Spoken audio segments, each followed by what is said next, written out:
All right, hey, Athon authors and fans. We got some new releases today, as well as we have special guest Jeffery H. Haskell today. And he wrote an amazing book, Against All Odds and Military Sci-Fi. I loved it and looking forward to talking to him about it.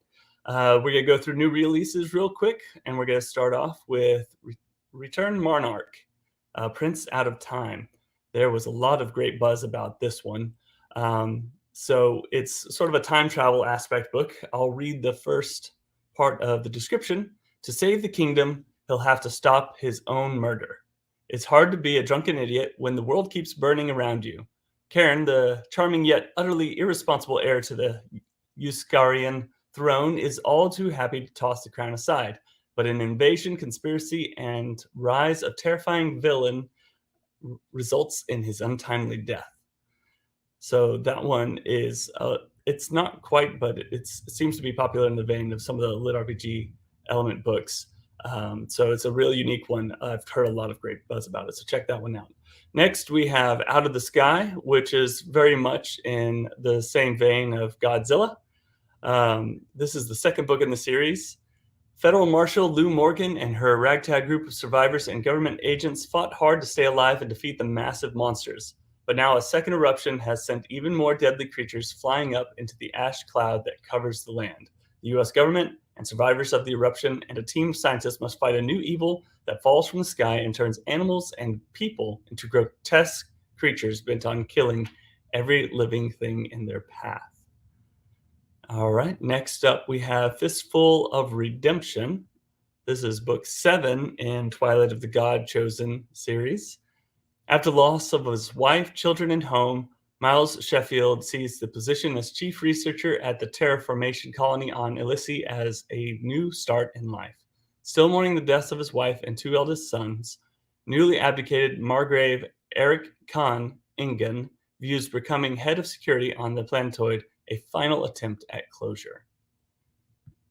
And then next up we have the Insurgency box set. Get the insurgent. Let's see. For Hayden Cross, a military investigator in the far future, whether his wife faked her death is the question that is probably going to get him killed. Having lost the only job that kept him sane, he has few resources and fewer leads. Oh, and a sadistic crime lord really wants to kill him. So that's the box set for the day. Love those. You get 3 books in one, and Bakadis is extremely talented. All right, and now what most of you have been waiting for, of course, is we're going to go Against All Odds by Jeffery H. Haskell. Hey, Jeffrey, how's it going? Do you like So I that? had the pleasure of actually getting to listen through this one before it was released. This is a rarity for me. I Oh, loved right on. Against All Odds. Military sci-fi. And why don't you give the listeners and I guess watchers, a bit of a taste of what the world of Against All Odds is set in?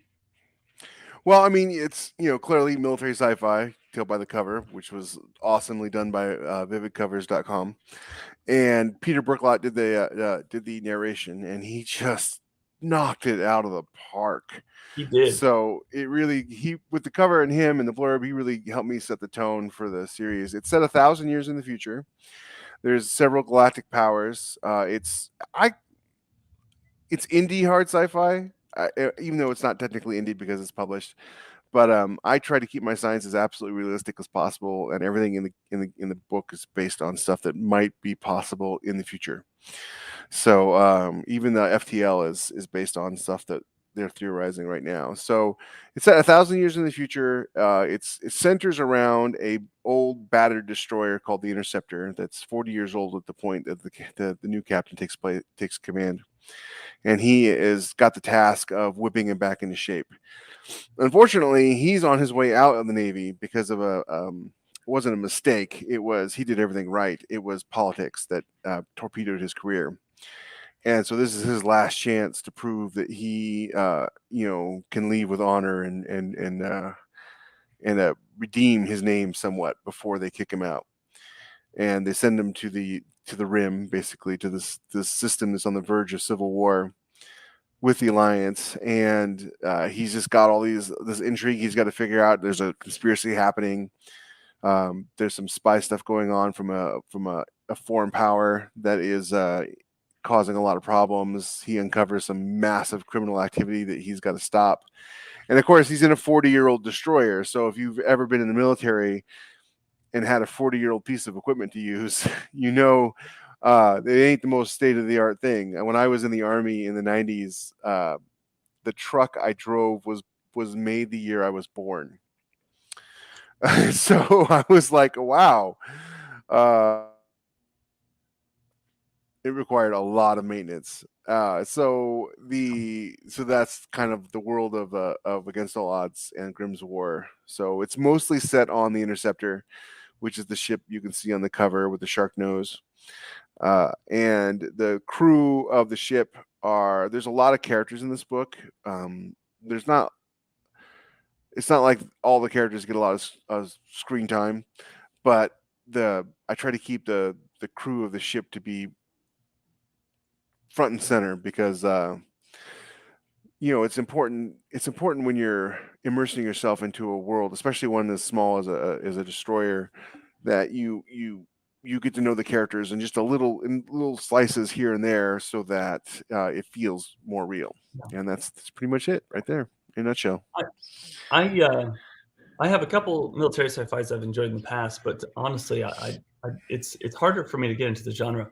I would say there was no downtime, not no downtime. I'd say there was no slow pace to this at all. It really went forward. I didn't feel bogged down in not being a military man myself. I didn't feel bogged down or lost at any point in the story, which was phenomenally done on your part. Thank you. I didn't feel burdened by any. I didn't feel left out as a non-military man myself.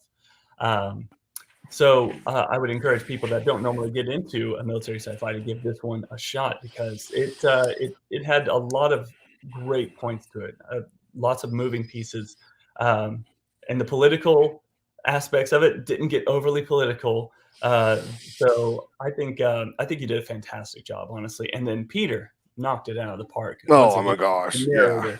narrator. I hear him now when I'm writing Jacob Grimm. I hear him. And that's why it's called Grimm's Wars, because the main character's name is Jacob T. Grimm. There's a lot of I grew up watching all the old World War II movies, At the Hell and Back, Run Silent, Run Deep, Damn the Torpedoes. You know what I mean? Like those classic movies that were not only about World War II, but starred, directed, and were written by people who had fought in World War II.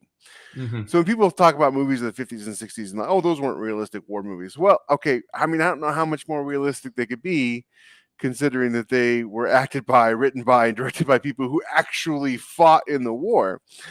But so I really wanted, my goal was to have that sort of camaraderie, that feeling of brotherhood, so to speak, of the crew.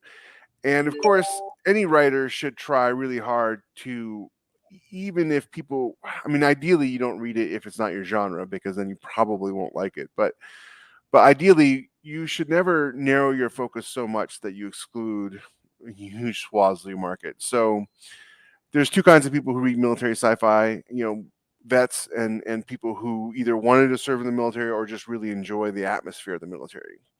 And then, of course, if you know who your audience is, then you need to narrow down, like, why do they like this?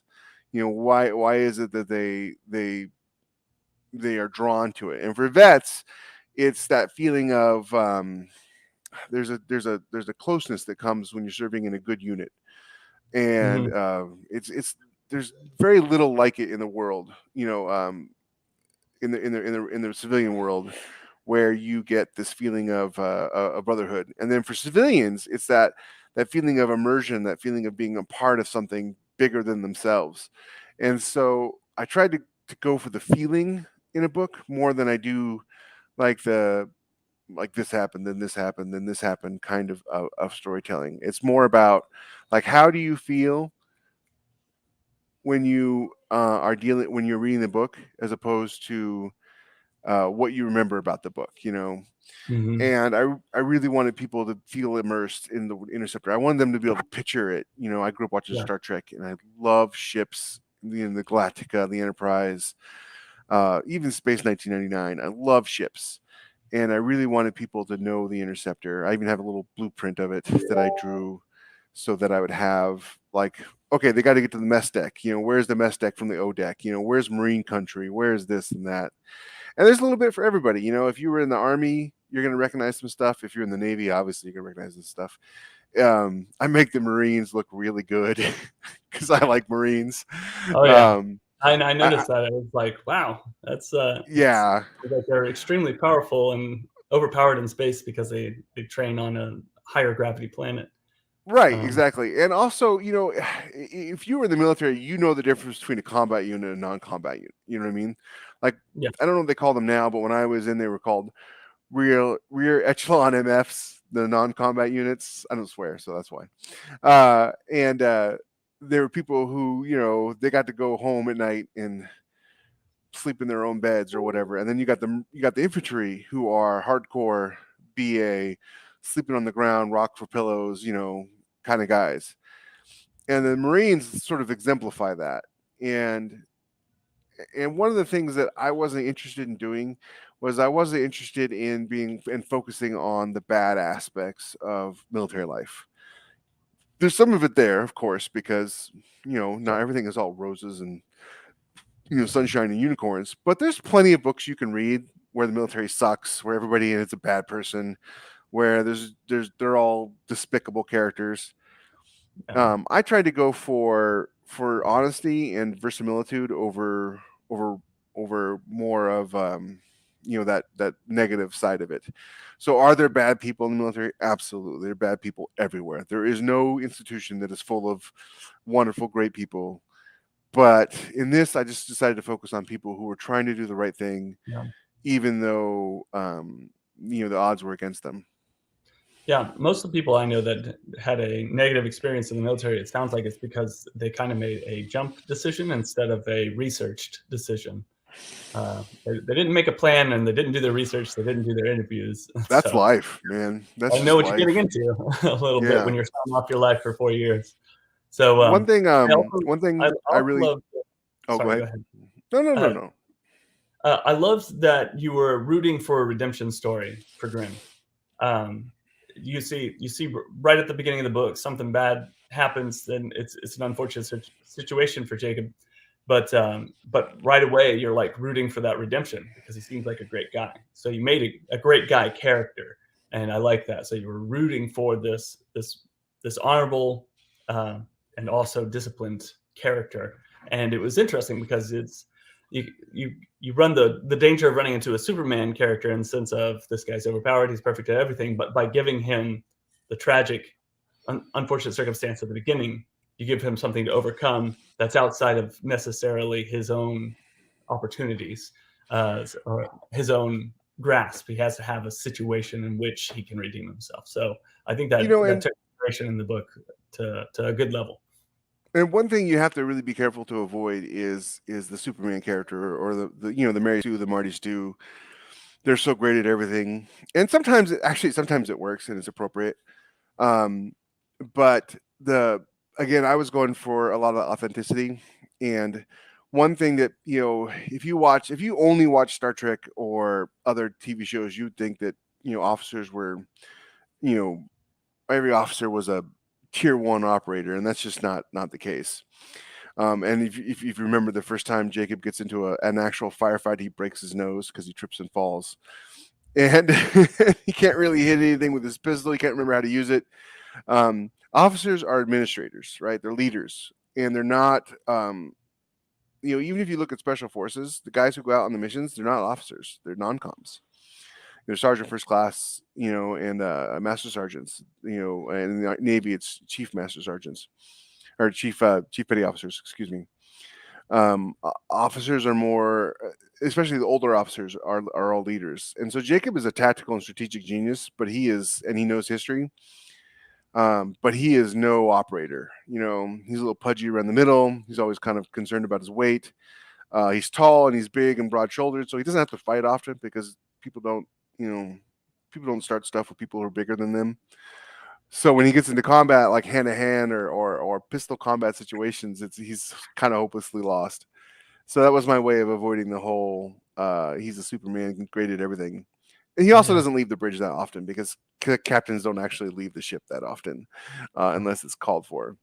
And so, yeah, everything about the book is supposed to make the reader feel like attached to the character. And there's no, I wanted to avoid them making stupid decisions and having bad things happen because of the stupid decisions.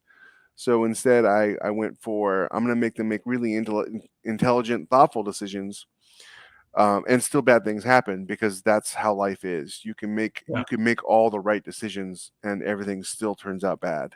It's Yeah. just how it Yeah. happens. The unforeseen dangers. Yeah, So, I mean, you can plan all you want until the shit hits the fan. So, absolutely. anyway, fantastic job on Against All Odds. I give it Thank 2 you. thumbs up. If you are on the fence about getting this book, I encourage you to pick it up. It is really good. So, and if you're not, again, a typical military sci-fi reader, this is a good one to jump in on, because I'm pretty sure people not familiar with the genre will still enjoy it. So thank you so much for joining us. This is a trilogy, correct? Yeah, And and I'm pretty sure Athon's going to want more. So I'm working on book 4 now. So it's Against All Odds, With Grim Resolve, and One Decisive Victory is book 3. And then I'm pretty sure book 4 is going to be called The Grim Sacrifice. So we'll see where it goes from great, there. great. And book 1 through 3 are done then, and on Yes, the schedule. absolutely. Yeah, a month So apart. So next one comes out in May, and the third one comes out in June. that's kind of our style recently, seeing as trilogies have a habit of not being finished recently by some big names. So fantastic job. Still waiting for that third book for A Name of the Wind, right? Oh yeah, yeah. So we try not to talk about that one. We don't Too many talk hearts about Patrick. broken. So anyway, yes. If that ever comes out, we'll have a book buying party. So all right. Well, thank you so much for joining us, and looking forward to book 2 and 3 personally. So and then it Oh, sounds like good. so. We'll hopefully talk to you again in the future. And Athon fans and authors, thanks for joining us. And Against All Odds, check it out. Peace.